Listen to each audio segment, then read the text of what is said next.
I've been hauling freight up and down the West Coast for 13 years. I've driven through blizzards in the Cascades. I've white-knuckled it through the fog in the Columbia River Gorge. And I've sat through mudslides in California that stranded me for 3 days. I thought I'd seen every kind of weather this part of the country could throw at me. Then came that night in Washington, that storm, and that woman. It was late October. The rain started around sundown, just a light drizzle at first, the kind that barely wets the windshield.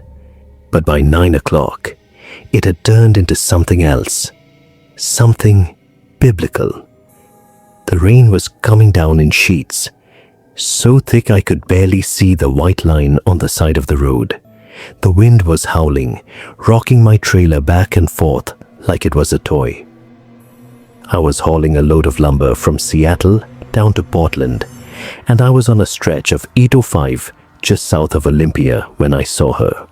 She was standing on the shoulder of the road, right at the edge of the gravel, holding a small suitcase above her head like it was keeping her dry. It wasn't. She was soaked to the bone. Her clothes were plastered to her body. Her hair was hanging in long dark ropes around her face. She was shivering, her whole body trembling in the cold rain.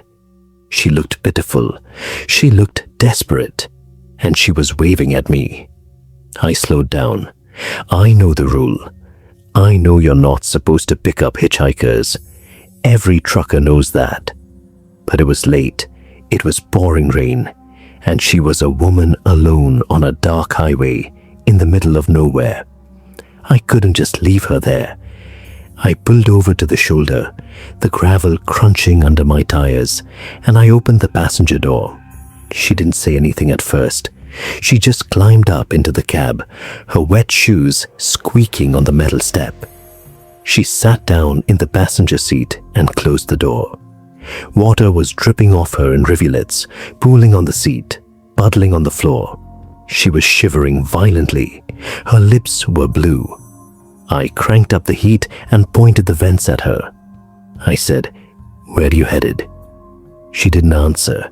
She just sat there, staring straight ahead, her hands folded in her lap. Her suitcase was on her knees, clutched tight against her chest. I asked her again, "Mom, where are you going?" Nothing, just silence. She didn't even turn her head. I figured she was in shock. Maybe she'd been stranded for hours. Maybe she was scared. Maybe she didn't speak English. I didn't know. I just knew I couldn't leave her out there in that storm. So I put the truck in gear and pulled back onto the highway. The rain kept coming down, harder now. The wipers were going at full speed and still couldn't keep up. The road was slick. I slowed down to 40, maybe 45 miles an hour. I didn't want to risk hydroplaning with a load that heavy. The woman just sat there, staring out the windshield, not moving, not speaking. The only sound was the rain pounding on the roof of the cab and the steady whoosh of the tires on the wet asphalt. We drove like that for about 10 miles. I tried to make conversation. I asked her if she was hungry. I asked her if she needed a blanket. I asked her if she had a phone I could charge for her. Nothing. Not a word, not even a grunt. She just sat there, frozen, like a statue made of flesh and bone. Her breath was fogging up the window on her side. Her hands were gripping that suitcase so tight her knuckles had gone white. I started to feel uneasy. There was something off about her, something I couldn't put my finger on. Maybe it was the way she didn't blink. Maybe it was the way she never turned her head. Maybe it was the way her lips moved slightly, like she was whispering something under her breath, but no sound came out. I told myself I was being paranoid. She was just a scared, wet, exhausted woman who needed a ride. I was doing a good thing. I was helping someone, but the unease didn't go away. It grew. It settled in my gut like a cold stone. And it got worse with every mile. 50 miles. We drove 50 miles in complete silence. 50 miles of rain, wind, and darkness. 50 miles of her staring straight ahead, not moving, not speaking, not even blinking. I was about to pull over at a rest stop and ask her if she needed medical attention when she finally spoke. Her voice was barely a whisper, so soft I almost didn't hear it over the roar of the engine and the pounding rain. But I did. I heard every word. She said, "There's a man under the trailer." I looked at her. She was still staring straight ahead, still not moving. I said, "What? What are you talking about?" She said it again. "There's a man under the trailer. He's been there since your last stop. He has a knife." My blood ran cold. The hair on the back of my neck stood up. I looked in my side mirror, trying to see under the trailer. But it was too dark, too rainy. All I could see was the spray of water from my tires and the glow of my taillights reflecting off the wet pavement. I said, "That's not funny. Who are you? What are you talking about?" She turned her head. For the first time in 50 miles, she turned and looked at me. Her eyes were dark, too dark, black as coal. And there was something in them. Something ancient, something hungry. She said, "He's been under there since your last stop. At the gas station, he climbed up while you were inside paying. He's been waiting. He has a knife. He's going to kill you." I slammed on the brakes. The truck skidded on the wet pavement, the trailer fishtailing behind me. I wrestled with the wheel, trying to keep it under control. The woman didn't flinch. She didn't grab the dashboard. She didn't brace herself. She just sat there, staring at me with those black, hungry eyes. When the truck finally came to a stop, I reached for my phone. I was going to call 911. I was going to get help. I was going to get out of that cab and check under the trailer myself. But as I reached for my phone, I saw something in my peripheral vision. The woman was moving, slowly, deliberately. She was reaching into her suitcase. I scrambled for the door handle. I was going to get out. I was going to run. But before I could open the door, she was gone. Just gone, vanished, like she was never there. I stared at the empty passenger seat. The seat was wet, soaking wet. There was a puddle of water on the cushion. Water dripped off the upholstery and pooled on the floor mat. But she wasn't there. She wasn't anywhere. I looked around the cab, under the seats, in the sleeper berth, behind the curtain. Nothing, just me, alone, in the dark, in the rain. I looked back at the passenger seat, and then I saw it. On the floor mat, right where her feet had been, a knife, a long serrated hunting knife. The blade was covered in something dark, something that looked like blood, fresh blood. It was still wet. I stared at the knife. My hands were shaking. My heart was pounding so hard I could hear it in my ears. I didn't know what to do. I didn't know who she was. I didn't know where she went. I didn't know if the man under the trailer was real. But I had to check. I had to know. I grabbed my flashlight from the glove box, a heavy metal mag light. I opened my door and stepped out into the rain. The wind hit me like a wall. The rain was so thick I could barely see. I walked around the front of the truck, my boots splashing in the puddles. I shone the light under the trailer. Nothing. Just the wet asphalt, the undercarriage, the drive shaft, the exhaust pipe. No man, no knife, no one. I breathed a sigh of relief. It was a trick, some kind of sick joke.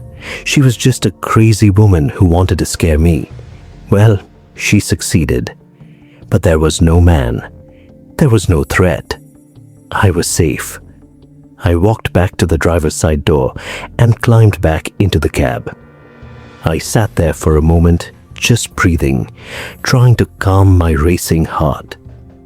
The rain kept pounding on the roof. The wind kept rocking the trailer. I looked at the passenger seat. The bottle of water was still there. The knife was still on the floor. I reached down and picked up the knife. The blood was still wet. It smeared on my fingers. I wiped it off on my jeans. I was about to toss the knife out the window when the CB radio crackled to life. Breaker, breaker. This is northbound flatbed. I'm passing mile marker 142. Driver, is that your rig on the southbound side? Your trailer doors are open. Something just fell out on the highway. I froze. My trailer doors were open? That was impossible. I locked them myself at the last stop. I checked them twice. They were secure. I grabbed the CB mic. This is southbound Peterbilt. Roger that, northbound. What fell out? Can you see what it is? There was a pause. Static. Then the voice came back. It's a body driver, a woman, dark hair, soaking wet. She's just lying there in the middle of the road. I dropped the mic. My hands were shaking. I looked at the passenger seat, the puddle of water, the knife, the blood on my fingers. I got out of the truck again. I ran to the back of the trailer. The doors were wide open, hanging loose. The chains I had locked them with were broken, snapped clean in two, like someone had cut them.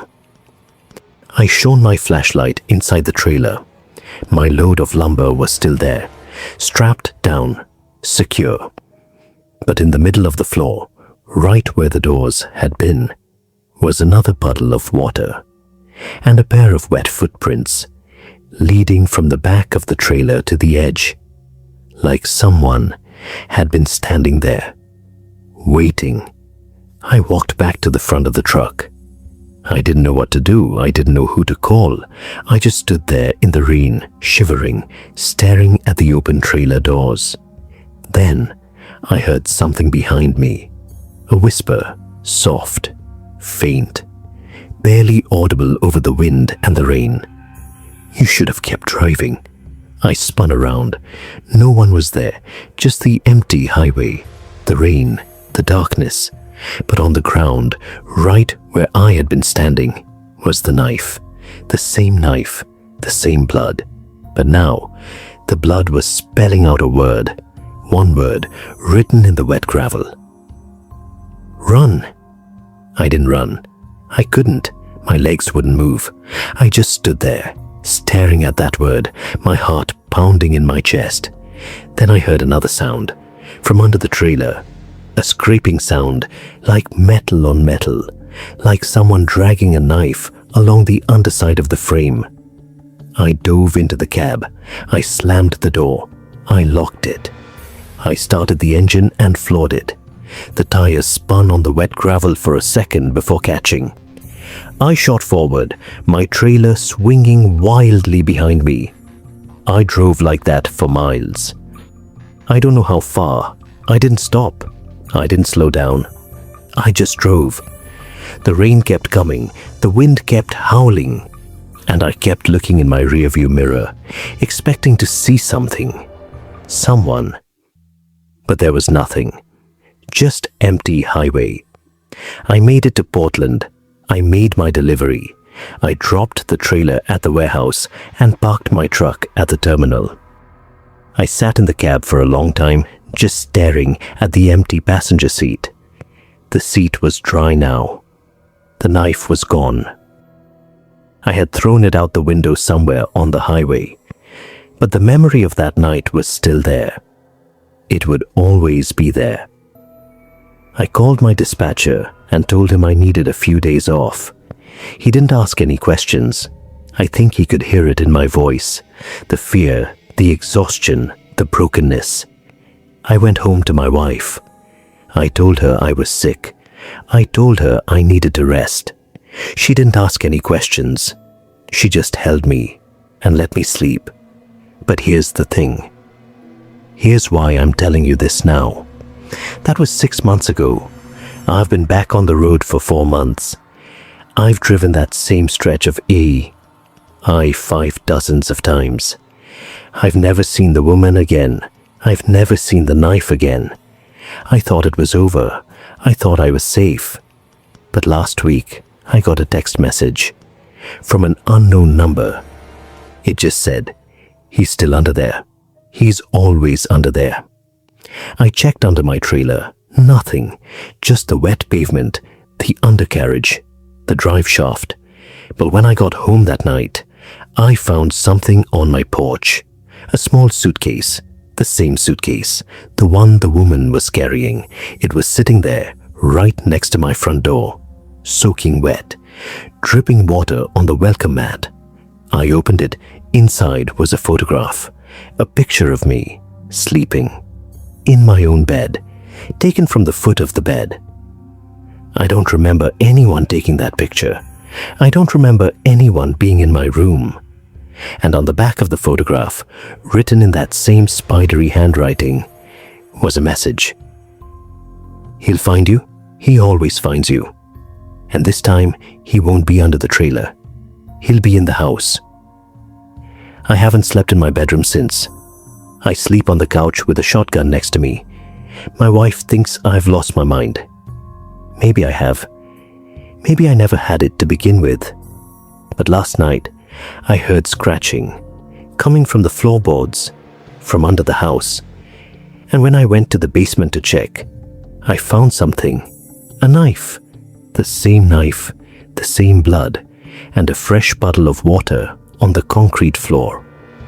I'm writing this now because I don't know if I'm going to make it through the night.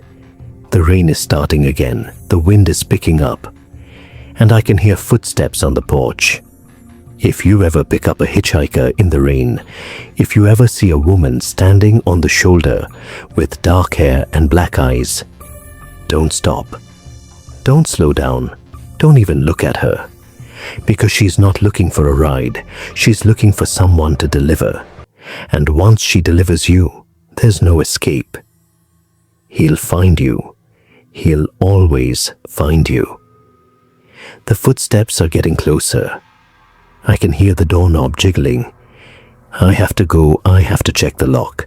I have to make sure it's secure. I just hope the lock is enough. I hope the shotgun is enough. Because I don't think it is. I don't think anything is enough to stop what's coming. Goodbye.